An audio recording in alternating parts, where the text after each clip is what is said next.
So today there are just a few things I want to talk about, and rather than splitting them up into separate videos, we're just going to smash them together and put them into one video. I want to talk about the Centurion rework, of course, a few things from the patch, and point out this roadmap really fast. Now before we begin, I have no idea what happened with Console for Honor. A bunch of you guys have been reaching out to me on Discord and Twitter, both of which are in the description, and have asked me if anything changed with Console for Honor because you guys noticed that something looked or felt different with Test Your Metal. I hopped on Xbox and tried to see what you guys were talking about and didn't notice anything personally, and I didn't do any testing or anything like that. I just turned the game on and tried to notice anything different. As I said, I didn't notice anything. I tried with enhanced graphics on and off and went back to normal Dominion and didn't notice anything. And maybe that's just because I don't play on console like ever anymore and can only really notice how it feels compared to PC. So if anything changed, I wouldn't have noticed in the first place. UB hasn't come out and said anything on it, and as I said, I didn't do any actual real testing, but if you notice it feels better, that's a good thing for you. If anything is found, however, I'll be sure to let you guys know. Lastly, before we begin, we're pretty close to 60,000 subs, about 200 subs away now. So if you're not subbed to this channel and you do watch these videos regularly, I'd be a happy man if you considered subbing. Now with that all out of the way, let's not waste any more time and get right into it. All right, first up, really fast, is that yes, we do know that more finishers are on the way. In the Year 4 Season 2 Tyranny trailer that UB released not too long ago, they showed us a short peek at two of them, one involving the loot and one involving the horn. I normally don't buy anything that's shared between all heroes or faction specific things, but I'll be sure to grab a few of these, more specifically the horn one, just to use it on people that drop the horn on my body. These could be the only two, or we could see two more involving the flute and the harp. If there is one for the flute, I imagine it could be pretty hardcore, but we don't know yet, so we'll just have to wait and see. Now on to the Centurion rework. Since no one else is going to say it, I guess I'll have to. I think that this rework needs at least another 5 months of... I'm kidding. I like the rework, I'm having a lot of fun with it, and it has managed to turn Centurion into a threat on the battlefield. I am positive that I will continue to play Centurion after this week is over and the novelty of something new in For Honor wears off, and he will certainly be added to my rotation of heroes because he can do something that I actually like doing, attacking people. I'm not on the whole underdog train, I like to fight, and Centurion can do that now. He's not perfect, but this rework has introduced a layer of unpredictability to Centurion's moveset. It's not totally original, we've already seen everything in his kit, but it works and it really fits the character of Centurion. I like that we've gotten a rework for Cent that brings him some sort of justice, and I'm sure that most longtime Centurion players or Cent mains are happy with this rework. There are a few people that are upset that the cutscene is gone, but let's be honest, that needed to go. I know that it could feel pretty good to land or feel nice to pull off, but it was not good for this game. I feel much more rewarded in landing a charged punch now than before, at least when the punch isn't set up by someone. I like that after a pin, it's not just par for the course, Cent gets a jab, Eagle's Talon, while opponent tabs out or just waits around. Now after the pin, the opponent has to make a decision.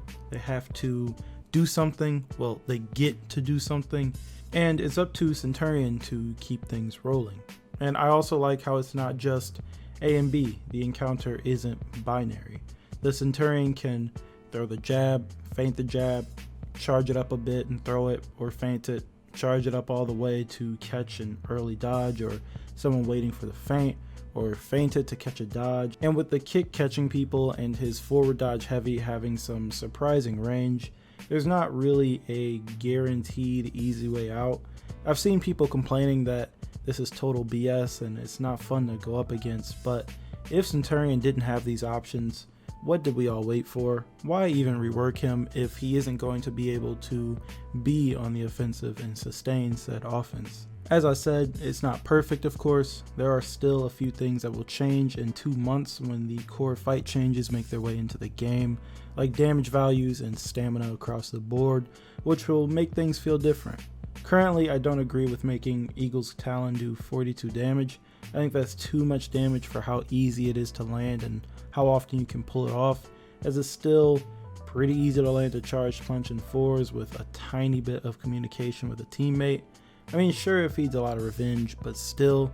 Kick has also been sped up, which some people don't like, claiming that it just turns him into a bashy character. But look, the input window is still further into the dodge. It could have been opened up, which would have made the kick much more dangerous. And there are a few weird interactions people are finding where you can avoid a few options of the jab mix, but overall, it's a good rework. There are still better heroes out there, of course. Yubi could have went all out and turned Centurion into a different machine. You know, they could have gave him a side dodge attack or a side dodge bash to help him deal with characters with their own bashes, but he's good now. It may have taken some time to get here, but Yubi did what they had to do. They laid out his issues for us to see. They told us what they wanted to do. They let us test it, got more feedback, went back into the lab, fixed the issues we found, polished some things up, and here we are. It worked out. I hope they do this same thing with heroes like, I don't know, Shinobi. Of course, I and all of you would prefer if it didn't take as long, but if it works, it works. This will definitely help hold me over until the next big thing on August 6th, when we get both the new hero and the testing ground changes, or core fight changes, or whatever you want to call them. I'm really looking forward to that. Whatever the new hero is, of course, and then the damage changes, stamina changes, attacks landing more often, and of course whatever they plan on doing with feats. We have no idea what they plan on doing with them, but if I had to take a total shot in the dark and guess, I'd say that they're messing around with damage values on feats and healing values, as those were two things we had all pointed out. In a perfect world, they'd introduce new character specific feats that don't totally take away from the fighting, but I don't see that happening. Other than that, the season has felt pretty good so far. I don't agree with everything that's been changed, which I talked about after the reveal, but some of the stuff they didn't talk about in the reveal stream turned out to be welcome surprises. I didn't expect to see Yubi tackle revenge locking. Some will like its removal, others won't. Revenge as a whole has gone through quite a few changes since the game's release. I wonder what's next for Revenge. Maybe they'll finally add a revenge meter that everyone can see, or maybe they'll look into how long someone can hold on to revenge before popping it, or maybe they won't do anything else at all, who knows. I also like the changes to the map Sanctuary Bridge. There aren't a whole lot of changes, but they have improved that map. There are still a few short drops that are one-hit kills that I'd like to see changed. I'd like for them to look into reducing the damage on short drop attacks in a way that makes them still worthwhile and rewarding, but doesn't totally take the opponent out. On long drops, sure, but short drops don't need to kill. Other than that, I like it. This is also the first season in a while that we haven't received any sort of new map. At this rate, I'd love to see another good Dominion map thrown into the mix.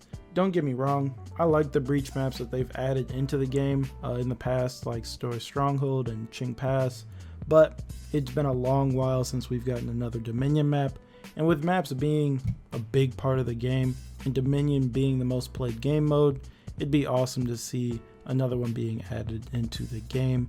And finally, before we wrap things up, let's check out this roadmap for June. Not too much going on for the rest of the month. The first chapter of Metal Trials is going on until June 25th. Then we'll move on to chapter 2 of Metal Trials, which goes on for 1 week, so we'll have to wait and see what's going on with that. In between now and then, we're seeing 2 sets of new content. Who knows what they'll be? We'll just have to wait and find out. Maybe there'll be battle outfits, maybe there'll be emotes, or maybe there'll be those cool looking instrumental finishers that we talked about a little while ago.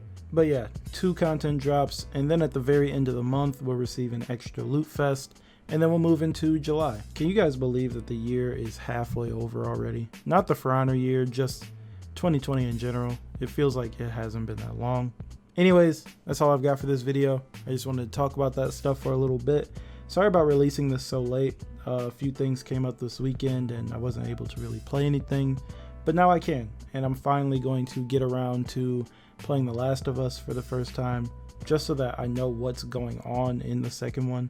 And for those asking about the community video, it got pushed back because they held the Warriors Den at a different time than I expected, but it's still coming, probably after the next video I plan on releasing.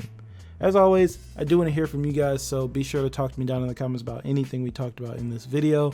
And as always, if you liked the video, feel free to leave a like and sub if you're new, and I'll talk to you guys in the next video.